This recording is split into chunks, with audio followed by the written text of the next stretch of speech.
a laissé les meubles et tout. On a pris le maximum. Le maximum pour Brahim et sa famille se résume à ces quelques valises. Comme des milliers de Tunisiens, il a fui les violences en Libye et a rejoint le poste frontière de Rajedir dans le sud de la Tunisie. Beaucoup racontent leur peur face à des scènes de guerre dans les rues de Tripoli, la capitale libyenne.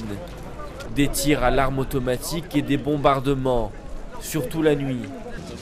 On a eu peur. On a eu peur beaucoup. Nous étions 4 jours dans la maison, on n'a pas sorti. On a stoppé le travail. En plus que ça, tu te trouves comme Tunisien, situation très dangereuse, par quelques-uns bien sûr. Très dangereux, même à la douane.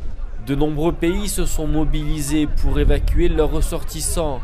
Avec 30 000 Chinois en Libye, le gouvernement de Pékin a même dépêché une équipe à la frontière pour gérer l'afflux éventuel. Actuellement, il y a des milliers de compatriotes chinois qui ont l'intention d'évacuer de Libye à cause de la situation cruelle là-bas.